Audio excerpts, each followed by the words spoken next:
Welcome back to the channel. We're joined by Paul Felder. How are you doing, bro? I'm good, man. Before we get into anything, I want to ask you, because I'm very, very jealous, how was the Schnell Su Mudaerji fight? Because that was fucking unbelievable to watch.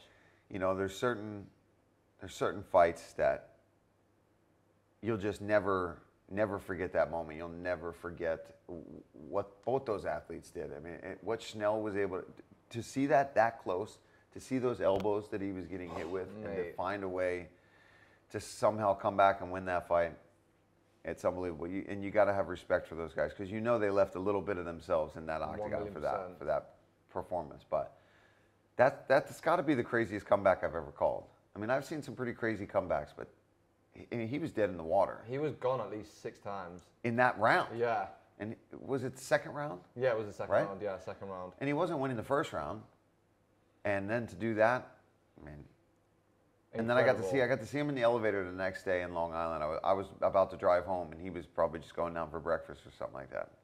And I was like, I don't even think I said many words. I was just like, man, you know. You don't need, with that was special, man. Yeah, you don't need to say too much. That's just and he knows it.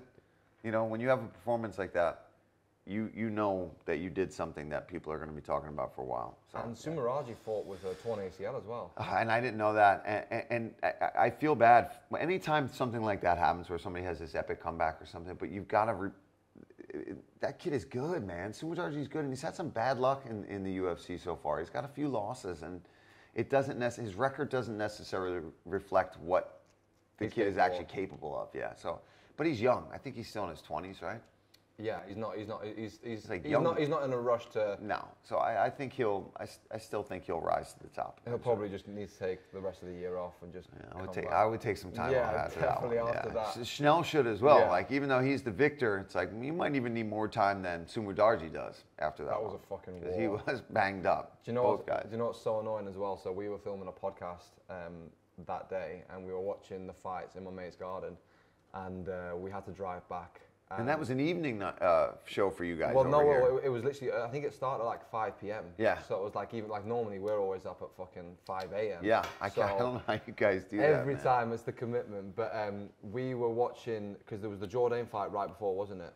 Yeah. Yeah, and we literally were like, oh right, well we need to leave to get back in time to watch the main event. Yeah. So we literally left at the end of the first round of the Schnell fight. So I missed watching it live. How fucking awful is that? Yeah, that's one of those ones. Yeah. Like, yeah. Of course, that's the one that I leave on. No. It's going to be absolutely epic. We've got, for the first time in a while, a good set of British contenders now in many weight divisions. Why do you think it's taken so long to get such a good stream? I think it's such a new sport when you really think about it in the grand scheme of things, that I mean, from the 90s till now, it's not like it's football. It's not like it's one of these sports that's been around long, where the whole world has kind of been trying to pursue it.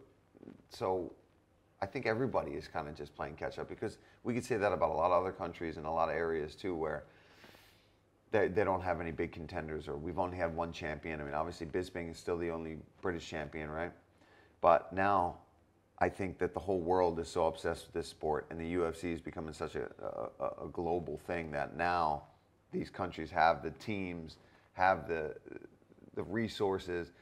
And I know over here a lot of times everybody was flocking to America if you want to make it as a fighter. Now you don't have to do that, and that makes it so much easier to get a bigger caliber and stock of fighters from an area, because you can trust in your own training right here in your own country. Because if you have to flock to the U.S. or to another country to do it, you're only going to get a certain amount of people that can get to that point. And now you're getting, anybody can do it. There's gyms all over the UK that are damn good. Yeah, there's loads of good gyms now. Yeah. Liverpool's one of the biggest fighting city gyms.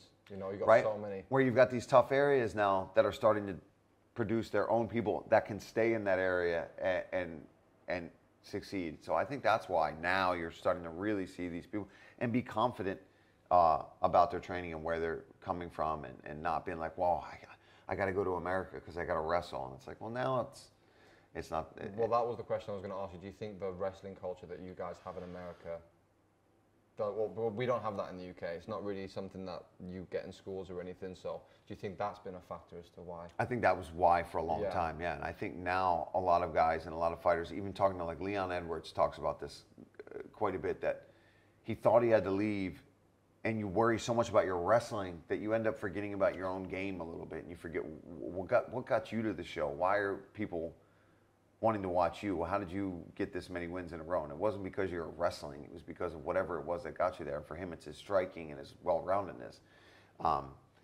And I mean, I wasn't a wrestler. I grew up in the United States, and I never wrestled a day in my life. So as long as you can get the training partners and the coaches to be able to push you to that next level, I don't think that's an issue. And now, that's everywhere. I mean, it doesn't matter where you are in the world. Coaches will go where you're going to pay them, and you know what I mean? So you can get training partners. You can get guys to come in and give you that look. That I don't think that's the factor anymore. So I think that's why you're going to see it kind of expand and get some big top contenders from all over the world. Touching on Leon, he's fighting Kamaru soon. Speaking of wrestling. Yeah, speaking of wrestling, how do you think that fight goes? I think it'll be different than the first time around. I think he's growing so much, and he's a big, strong, freaking welterweight, Leon. Mate, he's tall as well. And we were just talking about him the other day about how deceivingly big he is and just long and dangerous. I still think it's going to be a problem because Kamaru's just pressure is unrelenting, and his striking is starting to match his grappling capabilities. So anytime you get that, that's a dangerous combination. But I think it'll be competitive either way. I mean, that fight's got 5 rounds written all over. I think so too. Yeah. I don't see Leon getting dusted or finished, and Kamaru's definitely tough to put away. So I see them beating the shit out of each other for at least 3 or 4 rounds. UFC London, you were here last time, obviously. Yeah. I was blown away. That was the first ever UFC event I've ever been to. Oh, really? So I couldn't. That was bananas. Yeah, man. It was a crazy atmosphere. I've been thinking all fight week, is it going to live up to what it was last time? I don't know if you share the same feeling, but I feel like the energy around here is similar to what it was last time. I've got a feeling it's going to be a big show again. How hard do you think it'll be to top last time? I think it'll be tough. I think anytime you have that kind of success and your local fighters produce the way they did on that card, it's going to be tough to beat that. But the bar's been set very high. But that being said, I also think that the people that were on that last one, obviously Patty and Molly, I think they're only getting better. I think Patty's got an interesting fight with Jordan where there's all this kind of animosity, and Jordan's such an awkward fighter that it could be a challenge for him to kind of produce that same kind of result because the dance partner's completely different in this one. He's much more cerebral. He's going to try to not let the crowd get to him as much, and we'll see. But well, Paddy was talking this week about how Jordan's not fought in front of any crowd, and to come and fight in the Paddy crowd is going to be challenging. And that's going to be a big question mark. How is he going to handle that? Because you can say it's white noise. You can say it's not going to affect you all you want until you get out there. You're out there, and you've got 10,000 or whatever it is or more screaming in your face and screaming for Paddy. It can be overwhelming. Did you see that he bottled they were meant to do a face-off together yesterday? And they were going to do an interview face. And Jordan didn't turn up. Do you read too much into that, or? No, I mean, I talked to both guys, right? So we saw Paddy come in, and he was really upset, and he was pissed, and he's like, I really want to hurt this guy. And then Jordan came in, and he's like, why would I do that? What was the upside for me? He's like, if I lose, it's that interview's out there for Paddy to have and for Barstool and all those people to utilize. He's like, if I win, it never gets seen. It never sees the light of day. He's like, so why? But the flip side of that, though, surely, if he was so confident enough that he was going to win on Saturday. Yeah, exactly. But we don't know, right? Yeah. We'll find out on Saturday whether it was maybe a bit of nerves and he didn't feel like doing that and he just didn't want the extra added pressure, or was it more, he didn't want to give I'm going to mess with Paddy Yeah. and take something away from him that he wants and his people want? Because that's what he says. We don't know if that's true or not. What fights are you most looking forward to? And the one fight, Mason Jones and Ludovic Klein. And that fight only got announced on Monday. Yeah, because I think Were both of those? No, that wasn't the fight. There was one fight on this card where both guys lost their opponent, and then they found this one. I don't know if that was one of them or not. It might have been that one. Yeah. But I think it was that one. Yeah. They were both set to fight some other people. Mason said to us yesterday. He's been waiting to fight for a while. For 13 weeks. Yeah. And I think they were meant to even be fighting next week in Texas, and they pushed to get it this week. Yeah. And I mean, it makes sense. Both guys are, neither guy is from the U.S., although Mason is, living and training in Cali. Cali, yeah. So, but that fight, to me, has stand-up fireworks written all over it. I think Mason's the more well-rounded guy in that matchup, but I think they're both going to just stand up and beat the crap out of each other. And that always excites me. Of course. I think I was saying this on my card breakdown with Adam Carroll, that I feel like nights like Saturday are made for certain people in special moments. And Mason, I truly believe, especially after speaking to him and the way he carries himself, I truly believe it'll be his coming out party on Saturday. And that's why I'm excited about it as well, because I feel like he hasn't had that yet. I feel he's had some tough fights. Couple of tough fights in UFC. A couple injuries as well. And injuries and setbacks, and everybody was talking about this kid, and then he just hasn't been able to have that performance. But the matchup, the crowd, all those things I think line up for him, for everybody to kind of be like, oh, okay, this is why we were excited when this kid got signed. Being so close to the fights all the time, every weekend, you've been retired for a year now. Has it been difficult to completely cut off the fighting? Because obviously you've been an analyst and commentating for a few years, but to completely cut off the fighting and to still be involved so closely, has that been a challenge? It's not that hard for me, because I've kept the competitive spirit in myself going with doing the races, right? So I feel like if I had retired from fighting and I didn't have another outlet to push myself or to have that competition, then I would just be looking at these guys. I'd be watching everybody and I'd be jealous. Like, I don't have that release anymore, but I do. So I can sit back and enjoy watching people compete, and even people in my division, guys I fought, doesn't bother me anymore, because I'm doing my own thing. I have goals set outside of fighting that are keeping me sane, basically.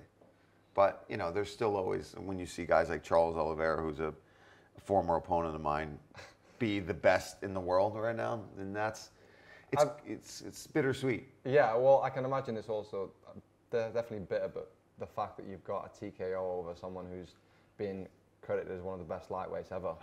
Yeah. I mean, that must be something. Well, it makes you. It just gives you. It makes it clear that I wasn't just some bum, right? You know what I mean? I don't feel like anyone thinks that. You don't let the Twitter trolls get to you too much when you're like, listen, I fought some tough dudes in my career, and him being probably the crowning achievement. You had a great career. You literally never turned down a fight. You always fought the best. The way you went out against Rafael dos Anjos and the way you took that fight was inspiring, bro. Yeah, and that's why I walked away after that one, and I felt that's a pretty good ending. Yeah. You know what I mean? Even though it was a loss, it was still the to story. take a fight on fight. Yeah, and sports, that's really what it is too. I mean, it's stories, it's moments, and I've always looked at my career and thought about fighting in that way. To me, I always had to have some backstory on what's my motivation for this fight. What am I sacrificing? What am I trying to achieve in this? I've always been a guy that thinks epically like that, right? Where it's got to be a circumstance surrounding why I'm doing something. It can't just be, it's just another day in the office. Got to go to the gym today. No, it's like I'm fighting for my family. For a purpose. I've got to be down in Duke Rufus's gym, living in an old office on a futon with a hot plate, because that's sacrifice. You know what I mean? I always felt like you had to kind of work for everything. And so that story, I was like, all right, I don't know if I can top this one. You know what I mean? 5 days notice, made weight somehow. Went 5 rounds. Oh, God, the weight cut was horrible. How much did you have to cut? I was about 178 pounds when they called me. That's crazy. Yeah, man. And so I immediately, I got home. I was on the treadmill when my manager called me. I got home. I talked to the fiance, and I was like, thinking about taking this fight. We got to see what they're going to do financially for me first. Obviously, I'm not just going to be like, yeah, sure, I'll take it for half my money just to show up fight on 5 days. So they gave me a sweet deal. And I was like, all right, let's see what the weight's like. Got on the scale, called my nutritionist, the guy Ian, and he's like, I think we can do it. I had to start water loading immediately. Just started chugging a gallon of water. No food till I got to Vegas the next day. Got on a random flight the following day, and that's a testament to your career, though, mate. Yeah, and again, that's why I was like, this is the perfect cap to what has been, a gritty career to start. So, what way to pull it out than a main event? Get another poster on the wall downstairs in the man cave downstairs in the basement. So, I thought that was a good way to say goodbye. Well, Paul, you're one of the best analysts in the game. You're one of the best commentators in the game. I very much appreciate your time because I know you're a very busy man. I'm glad I did it, man. I'm like, because I hate saying, oh yeah, we'll do this, and then not doing it. So when I saw you the other day, I was like, yes, we'll do it tomorrow morning. Well, I appreciate it. Yeah. Congratulations on a great career, mate. Cheers, man. This is Paul Felder. Tune into the fights on Saturday night. It's going to be crazy. All the best. Appreciate that, bro. Yeah, man. Thank you so much. No, easy, dude.